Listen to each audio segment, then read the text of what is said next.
Good afternoon and welcome to Lunch Break Live with Tea Party Patriots Action. I'm Bill Pasco, Tea Party Patriots man in Washington, and I'm flying solo this week. I'll be delivering both the Washington Report and the call to action. Let's get right to it. The House and Senate are both in recess this week and will not return until next Monday, March 24th. Last week in the House came back on Monday and took up and passed 3 bills under suspension of the rules. On Tuesday, the House took up and passed a rule governing floor consideration of a joint resolution and 2 bills, including the continuing resolution.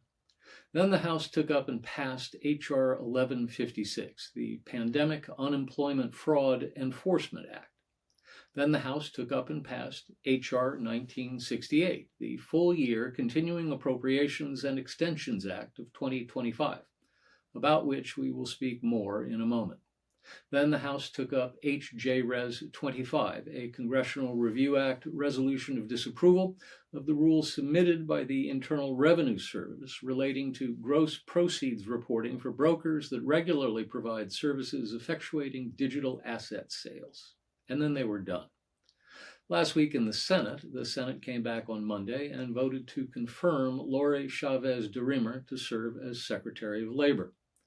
On Tuesday, the Senate agreed to end debate on the nominations of Stephen Bradbury to serve as Deputy Secretary of Transportation. 2 hours later, the Senate voted to confirm him to that position. Then the Senate voted to end debate on the nomination of Abigail Slater to serve as Assistant Attorney General, and then 2 hours later voted to confirm her to that position. On Wednesday, the Senate voted to end debate on the nomination of Stephen Moran to serve as Chairman of the Council of Economic Advisors. 2 hours later, the Senate voted to confirm him to that position. Then the Senate voted to end debate on the nomination of Keith Sonderling to serve as Deputy Secretary of Labor. And 2 hours later, the Senate voted to confirm him to that position. On Thursday, the Senate voted to end debate on the nomination of William Pulte to serve as Director of the Federal Housing Finance Agency. 2 hours later, you guessed it, the Senate voted to confirm him to that position. Then the Senate voted to end debate on the nomination of Jeffrey Kessler to serve as Undersecretary of Commerce for Industry and Security.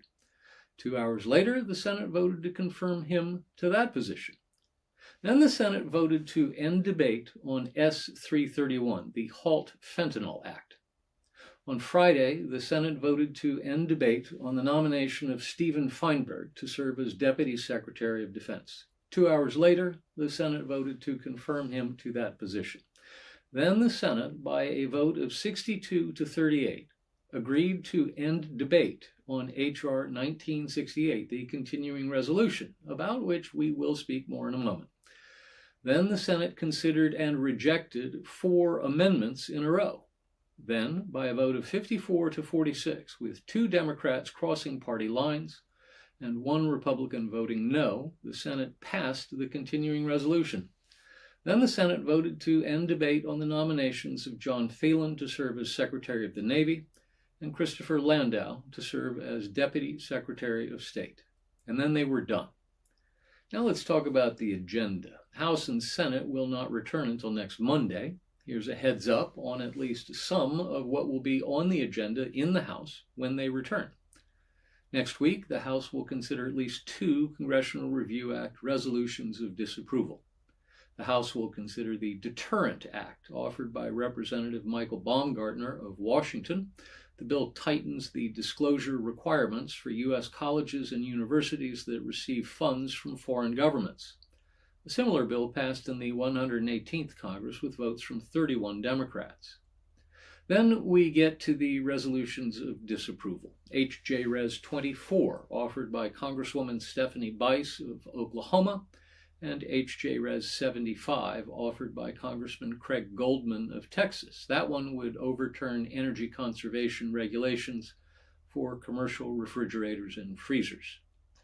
The following week, the House will take up the SAVE Act, which requires state government agencies to obtain documentary proof of citizenship before registering someone to vote. And the second full week of April, the House leadership is hoping that the following week, which begins April 7, they'll be able to bring to the floor a reconciliation bill that includes increases in defense and border security spending, savings in other programs, and prevents the biggest tax increase in American history. I think that's a very ambitious hope on the leadership's part, but we'll see. Now let's talk about birthright citizenship. On Thursday, the Trump administration asked the Supreme Court for assistance, requesting an emergency intervention to limit lower court rulings blocking Trump's executive order to restrict birthright citizenship. So far, 3 federal district courts have issued rulings blocking the administration from moving forward with its plans. Now, this is key. The administration is not yet asking the Supreme Court to rule on the merits of the change. The administration is only asking the court to limit the lower court's rulings' nationwide impact. Quote, "At this stage," reads the pleading filed by Acting Solicitor General Sarah Harris, "the government comes to this court with a modest request. While the parties litigate weighty merits questions, the court should restrict the scope of multiple preliminary injunctions that purport to cover every person in the country, limiting those injunctions to parties actually within the court's power," unquote. On Friday afternoon, the Supreme Court responded, asking the states and groups that have challenged the constitutionality of the Trump executive order to respond. It appears the court has agreed to the Trump administration's request to consider the question of the scope of the preliminary injunctions. If the court agrees with the administration that the scope of the rulings is too broad, the new policy could go into effect in the 28 states plus territories that have not been named as challengers to the orders. Now let's talk climate change. Last Wednesday, in coordination with other government departments and agencies, Environmental Protection Agency Administrator Lee Zeldin announced a suite of deregulatory actions, more than 24 individual orders, including the mother of all deregulatory actions, an announcement that he would be reconsidering the 2009 Endangerment Finding, which declared that greenhouse gases are a pollutant subject to EPA regulation. It is this so-called endangerment finding that undergirds EPA regulation of CO2 emissions from power plants, automobiles, and trucks, as well as methane fees on oil and gas companies. In a Wall Street Journal op-ed timed to coincide with the announcement, Zeldin wrote, quote, "Yesterday was the most consequential day of deregulation in American history. By overhauling massive rules on the endangerment finding, the social cost of carbon, and similar issues, we are driving a dagger through the heart of climate change religion and ushering in America's golden age. These actions will roll back trillions of dollars in regulatory costs and hidden taxes. As a result, the cost of living for American families will decrease, and essentials such as buying a car, heating your home, and opening a business will become more affordable. Our action will also reignite American manufacturing, spreading economic benefits to communities," end quote. Zeldin continued, quote, "Today marks the death of the Green New Scam. The EPA recognizes that environmental protection and economic prosperity aren't mutually exclusive goals. Under President Trump's leadership, we are recommitting to the core American values of innovation, growth, exceptionalism, and opportunity." Now let's talk about government funding. Speaker Mike Johnson is 2 for 2 on big bills in the 119th Congress. 3 weeks ago, he succeeded in passing the House's budget resolution, which was necessary to unlock the possibility of using the reconciliation process to pass a tax and spend bill that encapsulates all of President Trump's policy agenda. The vote on that measure was 217 to 215. Then, on Tuesday of last week, Johnson succeeded in passing a 7-month continuing resolution to keep the government funded for the rest of the current fiscal year and allow attention to shift to the reconciliation process. The vote on that CR was 217 to 213, with every Democrat in the House except for one, Jared Golden of Maine, voting against it. That left Senate Democrats between a rock and a hard place. House Democrats had banked on Senate Minority Leader Chuck Schumer rallying his caucus against the bill and threatening a shutdown if Republicans didn't cave. But Senate Republicans saw no reason to cave, and President Trump certainly didn't want to cave. So on Wednesday, House Democrats and liberal outside groups raised the temperature on Schumer and Senate Democrats. Don't cave, they demanded. Stand firm. Make the Republicans cave. Schumer even indicated that Senate Democrats would vote against ending debate on the CR, thereby forcing the government to shut down and bringing the Republicans to the table. But at some point, Wednesday evening or Thursday morning, Schumer had a change of heart. He concluded that Republicans would not back off and that shutting the government down would put even more power in Trump's hands. Because in the event of a shutdown, the director of the Office of Management and Budget gets to decide what individual government agencies do and how federal workers are to behave. And that official is now Russ Vought, and allowing him to make those decisions meant that the government could be shut down for months. So Schumer declared Thursday that he would vote to end the filibuster. And that means he had the votes of at least 7 other Democrats in his pocket, because he wouldn't have announced his intention to break the filibuster if he hadn't already secured the necessary votes.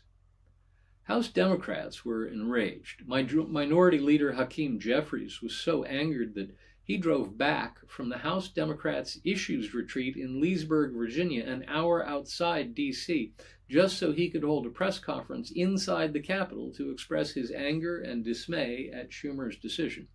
He was asked at that press conference multiple times if he still had faith in Schumer's ability to lead Senate Democrats. He brushed off that question with a curt, "Next question." House Democrats have good reason to be angry with Schumer. For instance, there are 13 House Democrats who won in districts that Trump carried in November. That is, they represent districts where Trump defeated Kamala Harris. It's fair to draw certain conclusions about the people in such districts. For instance, they probably want President Trump to succeed. And if Trump says he supports a government funding bill, they'd probably like to see their congressman vote for it. Voting against it in such circumstances might be politically perilous. So to put one's head on the chopping block like that is, to vote against the funding bill when you think the majority of your constituents wants you to vote for it, because you want to show you're a team player, and then to have the rug pulled out from under you, well, you can understand how that might make someone angry. Schumer misplayed his hand from the start. He never had a good option because he had no hand at all.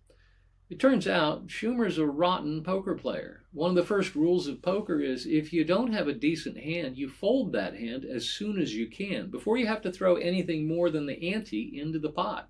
Cut your losses. He didn't, and now he's paying the price. By the way, one of the most amusing things about the way events unfolded in the Senate was watching progressives twist themselves into pretzels because of their situational ethics. 4 years ago, they demanded that Democrats in the Senate abolish the filibuster so they could ram the Biden agenda through the Senate. They wanted to overturn the filibuster so they could ram through a law federalizing legal abortions. And they wanted to overturn the filibuster so they could ram through a law federalizing election administration and other laws affecting freedom of speech. But 2 Democrat senators, Joe Manchin of West Virginia and Kyrsten Sinema of Arizona, refused to cast their votes to overturn the rules of the Senate with a nuclear option vote, and they kept the filibuster in place as a tool to protect the rights of the minority. And it's only because of their actions 4 years ago that progressives even have a filibuster today that they can demand Schumer enforce against the continuing resolution. Former Arizona Senator Kyrsten Sinema gets it. She spent the weekend mocking all the Democrats who spent Thursday and Friday slamming Schumer for voting to end the filibuster. For those of us who believe in paybacks, it was a most amusing weekend following Senator Sinema's X feed. Now to the Jenny Beth Show. Episode 111 of the Jenny Beth Show dropped last Wednesday, featuring Jenny Beth's discussion with Dr. Chris Held, an eye surgeon who's an advocate of direct care, which restores the doctor-patient relationship. Highly recommended. We got a question on last week's broadcast. Dave writes, talking about President Trump's address to Congress, you made a reference to the special guests he had in the First Lady's box, and you said Trump's choice of guests would have made Mike Deaver, the inventor of the Sputnik, proud. Who was Mike Deaver, and what is a Sputnik? Well, Mike Deaver was an assistant to President Ronald Reagan. He was the man responsible for all the iconic photographs of Reagan. Reagan at Liberty State Park in New Jersey with the Statue of Liberty behind him. Reagan in Berlin at the Brandenburg Gate with the Berlin Wall behind him. Reagan at Normandy with the cliffs behind him. 2 weeks before the January 1982 State of the Union address, Air Florida Flight 90 took off from National Airport on a snowy day. The plane had waited too long to take off, and ice had formed on its wings again. The plane crashed into the 14th Street Bridge and fell into the Potomac River just moments after takeoff. Passengers tried to swim to shore or grab a line dropped from a rescue helicopter. When one passenger couldn't hold on to the line, a bystander jumped into the icy water and swam out to rescue her. That bystander was a 39-year-old employee of the Congressional Budget Office. His name was Lenny Sputnik, and he pulled that passenger out of the water and saved her life. 2 weeks later, Mike Deaver arranged for Sputnik to sit next to First Lady Nancy Reagan at the State of the Union address so the president could point him out and commend him for his courage in front of the Congress and in front of the nation. Reagan may not have been the first to put a special guest in the First Lady's box, but he's the one who gets the credit for it. And ever since, for those of us in the political speechwriting business, the special guests in the First Lady's box have been referred to as Sputniks. That's our Washington report for this week.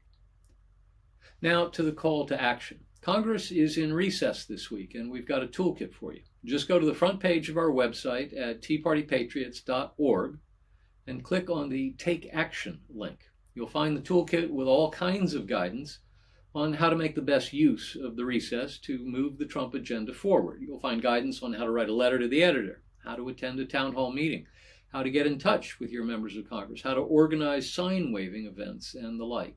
It's a great action toolkit to help you let your members of Congress know Trump has strong support in your district.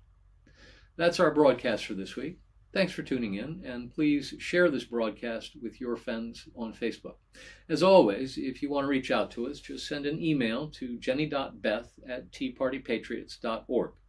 That's jenny.beth@teapartypatriots.org. And if you want me to answer a question live on air, just put "for broadcast" in the subject line. Thanks for tuning in. We'll be back next week, same time, same place. Until then, be well and be active.